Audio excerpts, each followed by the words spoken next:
অনেকগুলো লেখা পড়লাম যাদের চাকরি চলে গেছে, তাদের দুঃখ কষ্ট টেনশনের কথা শুনে মনে হলো এই যে ফাঁদে পড়ে গিয়েছে, সামনে আরো অনেকের চাকরি যাবে। পৃথিবীর সবচেয়ে বড় বড় প্রতিষ্ঠান টেক কোম্পানিগুলো অজস্র লোক ছাঁটাই করছে, সামনে আরো অনেক লোকের চাকরি যাবে।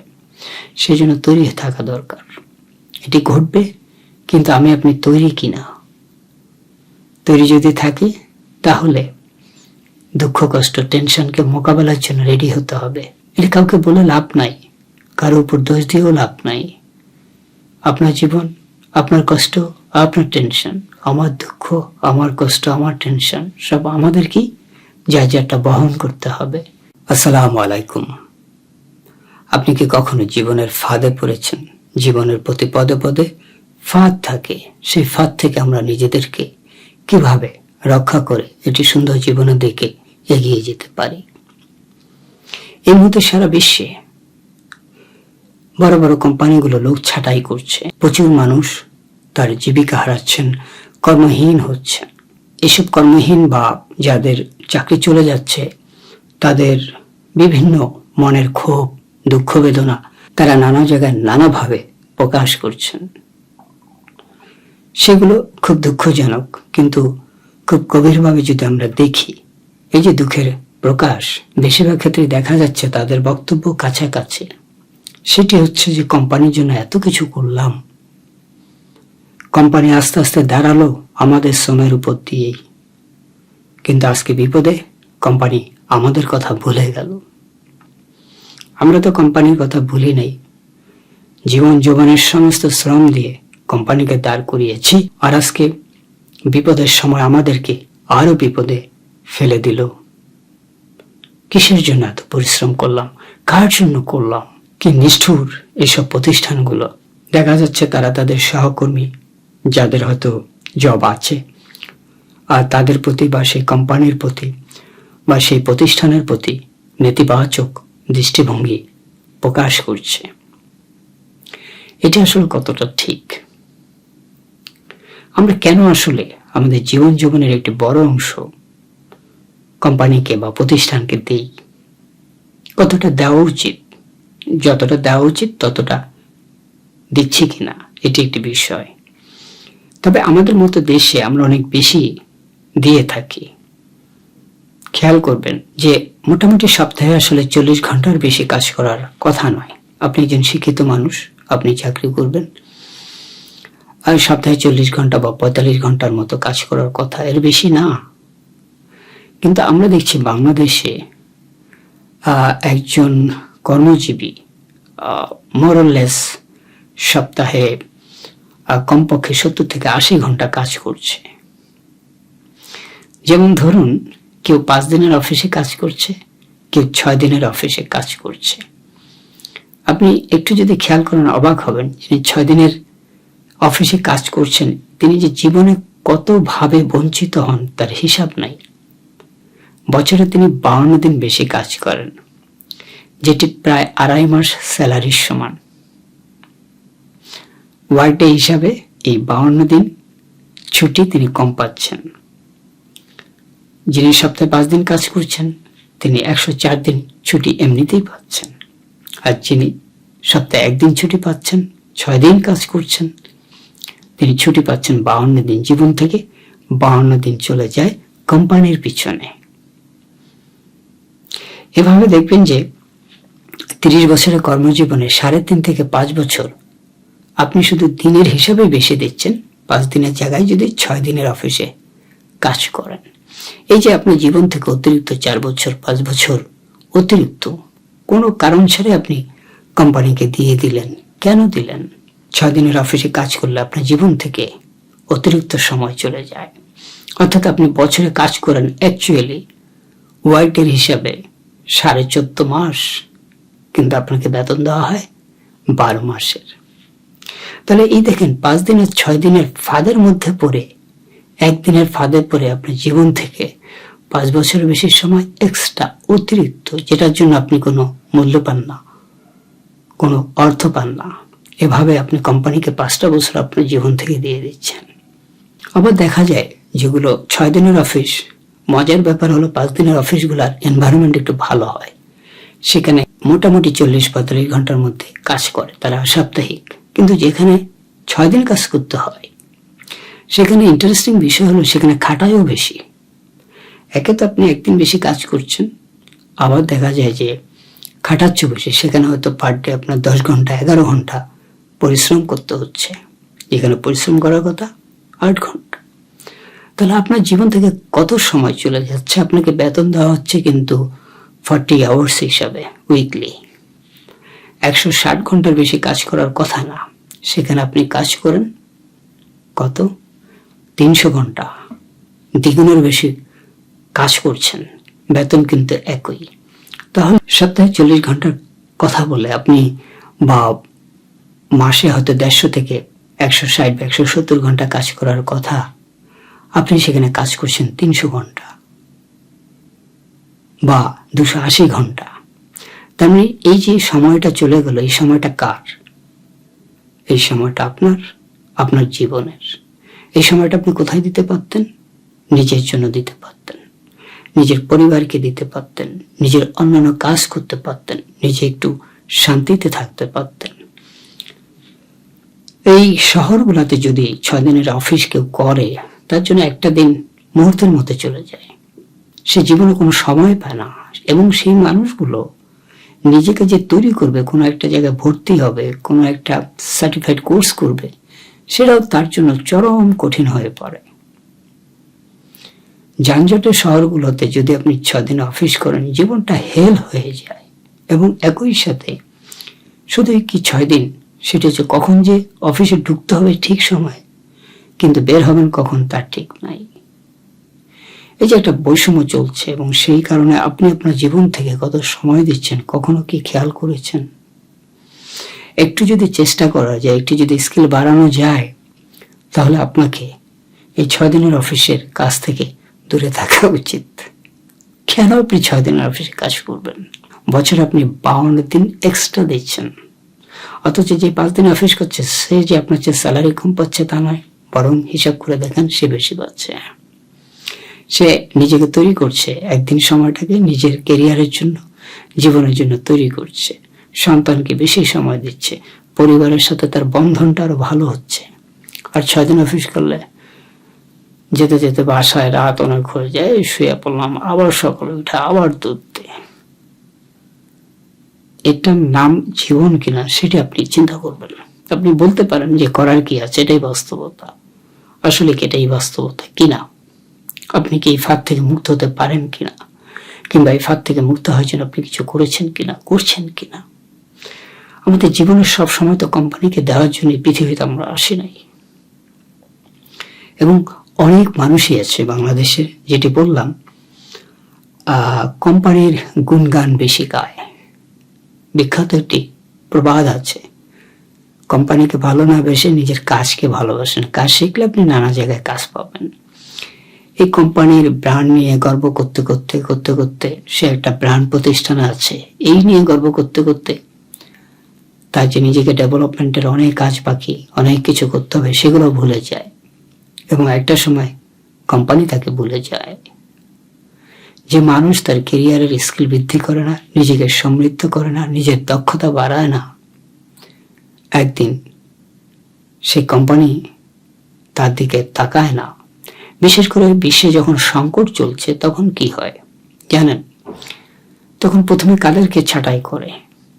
যারা সবচেয়ে দুর্বল, যাদের দক্ষতা কম, যাদের ছাড়া কোম্পানি টিকে থাকবে।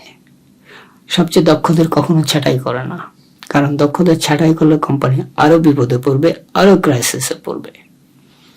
তাহলে আপনাকে তো সবসময় ক্রাইসিসের জন্য তৈরি হওয়া দরকার ছিল। এই যে অভিযোগ করি, কোম্পানিকে এত কিছু দিলাম, কোম্পানি আমার দিকে তাকালো না। এবং একই সাথে বেসরকারি চাকরিগুলাই তো এরকম, যে আপনার দক্ষতা থাকা সত্ত্বেও চলে যেতে পারে। তাহলে কি করতে হয়? তাহলে তৈরি থাকতে হয়, অল্টারনেটিভস গুলো আপনাকে সবসময় রেডি রাখতে হবে। আপনি যেদিন বেসরকারি চাকরি শুরু করবেন জীবনের, সেদিন আপনার সবসময় অল্টারনেটিভ চিন্তা রাখতে হবে, যে চাকরিটা চলে গেলে আপনি যাতে আরেকটা জায়গায় চাকরি পান। নেটওয়ার্কিং রাখতে হবে। আবার অনেকে দেখেন বছরের পর বছর একই সংস্থায় বসে থাকে, চাকরি করে তারপরে কোম্পানি বিপদে পড়লে তাকে হয়তো কর্মচ্যুত করছে, এবং এত বছর থাকার পর তার যে কেরিয়ার খুব এগিয়েছে তাও না, বেশিরভাগের ক্ষেত্রে তাই হয়। এক জায়গায় থাকতে থাকতে, একই ম্যানেজমেন্টে থাকতে থাকতে তারা আসলে কম্পিটিটিভ ম্যানেজমেন্টে যাওয়ার অনেক সময় সক্ষমতা হারিয়ে ফেলে। আপনি যদি প্রতি 3 বছর পর পর আপনার জব পরিবর্তন করেন, ভালো ভালো প্রতিষ্ঠানে যান, সেক্ষেত্রে আপনার দক্ষতা বাড়বে এবং নেটওয়ার্কিং বাড়বে, এবং যে কোনো সময় চাকরি চলে গেলে আরেক জায়গায় জব করার দক্ষতা আপনার বেশি থাকবে। দোষ বা কমপ্লেইন করি, এক্সকিউজ দিই, কোম্পানির উপর দোষারোপ করি, এই সংকটও তো অনেকে জব আছে, এই সংকটে অনেকে ভালো করছে। কারা করছে? যাদের দক্ষতা আছে। আজ এই কর্মজীবনে যে ফাঁদগুলো আছে সেটার দিকে একটু নজর দেওয়া দরকার। আমাদের খেয়াল করতে হবে, জীবনের কর্মগুলোকে যখন আমরা বাছাই করে নেই, পরিবারের কথা চিন্তা করতে হবে, নিজের কথা চিন্তা করতে হবে। আপনি কি আপনার পরিবারের কথা চিন্তা করছেন? আপনার পরিবারকে সময় দিতে হবে, সন্তানকে সময় দিতে হবে। আপনার একদিকে চাকরিও গেল, আরেকদিকে পরিবারেও ভালো অবস্থা নাই, সুসম্পর্ক নাই, বন্ধন কম, সন্তানও আপনার সাথে খুব একটা কথা বলে না, কারণ আপনি আসেন রাতে, বাচ্চা ঘুমাচ্ছে, আবার সকালে ঘুম থেকে উঠে চলে গেলেন, বাচ্চা তখনও ঘুমাচ্ছে। অনেকে বাচ্চারা তার বাবা বা কর্মজীবী মাকেও দেখতে পান না। সুতরাং কর্মক্ষেত্রের জন্য আসলে তৈরি থাকা ভালো, তৈরি করা ভালো। যে কোনো সময় যে কোনো ফাঁদে আমরা পড়ে যেতে পারি। যেমন আমরা নিজেকে তৈরি করি না, এটা একটি বড় ফাঁদ। আমরা 6 দিনের অফিসগুলোতে দীর্ঘদিন থাকি কেন? 5 দিনের অফিস তো আছে, সেই অফিসগুলোতে আমরা চেষ্টা করি না কেন? আমরা কেন নিজের দক্ষতা বাড়াই না যাতে সংকটে আমার চাকরিটা থাকে? আমরা কেন নিজেকে এমন ভাবে তৈরি করি না যাতে সংকটে আমি সংস্থাকে সংকট থেকে বের করার ক্ষেত্রে কিছুটা কন্ট্রিবিউট করতে পারি, আমার দক্ষতা দিয়ে, আমার যোগাযোগ দিয়ে, আমার নেটওয়ার্কিং দিয়ে। আজ এই ফাঁদের একটি মূল কারণ হলো যে প্রাক প্রস্তুতি থাকে না। সময়ে যে কাজগুলো করার কথা সেগুলো অনেকেই করে না। এই না করাটাই তার জন্য হয়ে পড়ে ফাঁদ, এবং একটা সময় প্রতিযোগিতার বাজারে তার জন্য টিকে থাকা কঠিন হয়ে পড়ে। তাহলে এবার বলুন যে আপনি যে 40 ঘন্টার জায়গায় 70 ঘন্টা 80 ঘন্টা কাজ করছেন, জীবনের শুরুতে একটু করতে পারেন, তারপর তো বের হয়ে আসবেন, কিন্তু সেটা তো বছরের পর বছর চলতে পারে না। কিন্তু আপনি হয়তো চালিয়েছেন। তাহলে দোষটা কোম্পানির নাকি নিজের দিকেও তাকাতে হবে?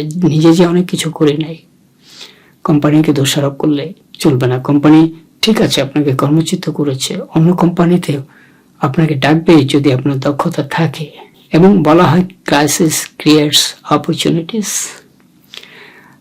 সংকট সবসময় সম্ভাবনা তৈরি করে। সেই সম্ভাবনাগুলা কে নিতে পারে?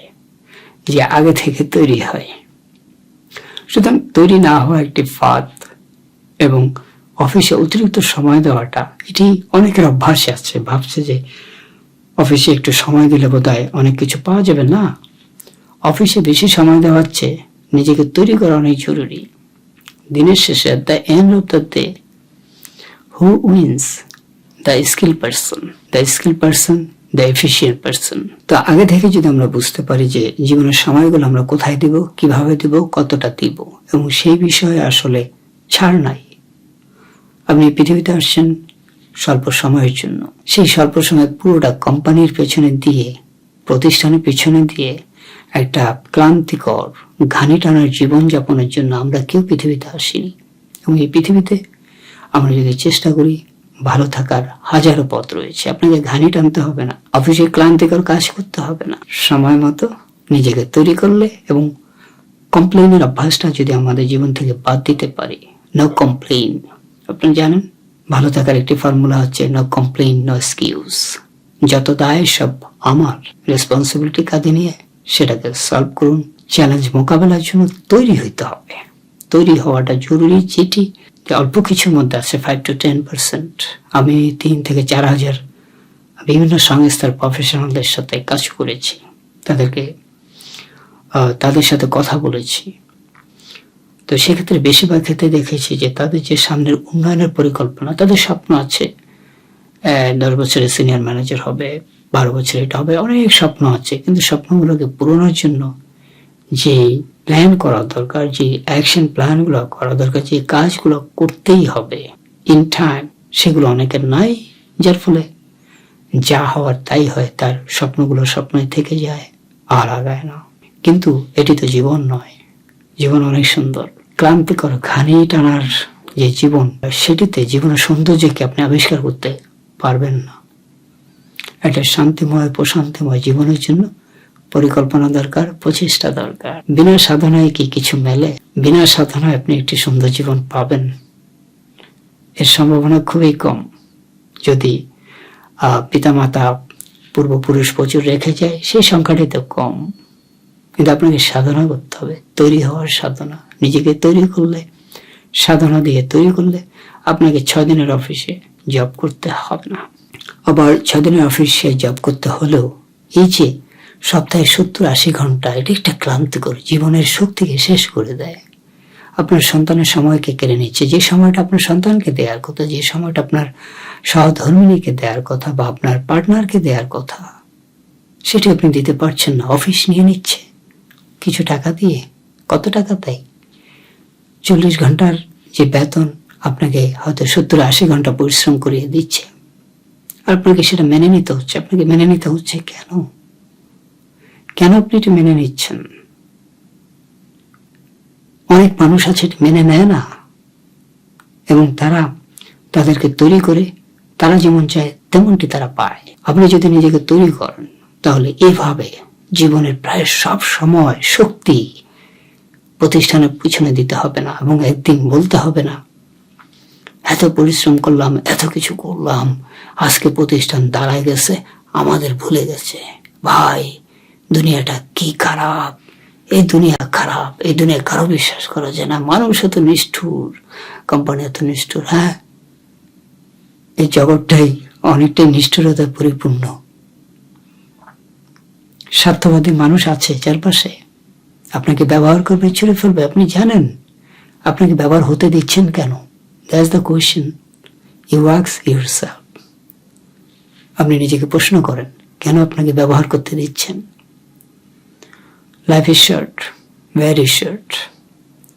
খেয়াল রাখবেন, এই জীবনের সময়টা যেন, শক্তি যেন কোম্পানির পিছনে চলে না যায়। ঘুম থেকে উঠে দৌড় দিলেন, আসলেন আবার রাতে, আবার ঘুম থেকে উঠে দৌড় দিলেন। এটা থেকে পরিত্রাণ দরকার। এটি একটি ফাঁদ। একবার এই ফাঁদে পড়লে সেই ফাঁদ থেকে বের হওয়া কঠিন। ওই যে বললাম, 6 দিনের অফিস করলে সময় পায় না নিজেকে তৈরি করার। আমি অনেককে দেখেছি যারা 6 দিনের অফিস করে, তারা চেষ্টা করে নিজেকে একটু তৈরি করে একটু ভালো প্রতিষ্ঠানে যাওয়া যায় কিনা। এর মধ্যে বেশিরভাগই বা তার চেষ্টা থেকে সুফলটা নিতে পারে না, কারণ সে সময় পায় না, ক্লান্ত থাকে।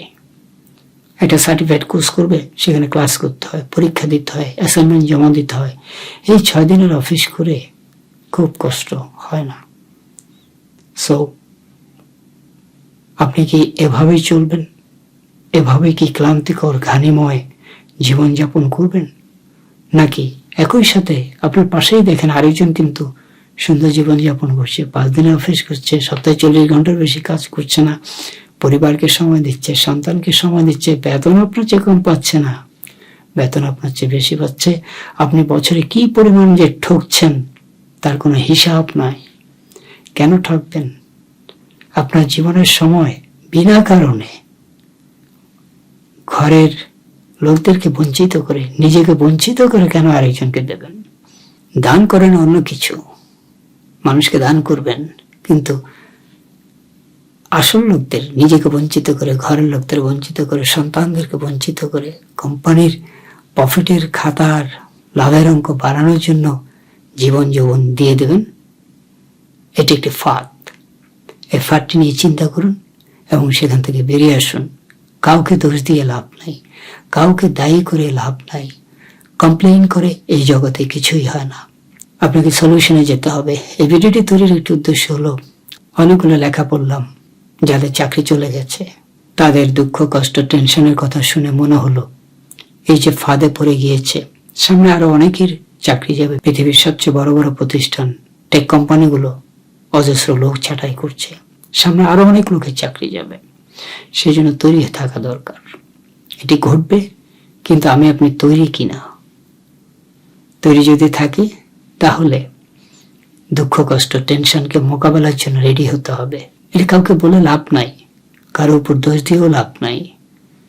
আপনার জীবন, আপনার কষ্ট, আপনার টেনশন, আমার দুঃখ, আমার কষ্ট, আমার টেনশন সব আমাদেরকেই যা যাটা বহন করতে হবে এবং সমাধান আমাদেরই করতে হবে।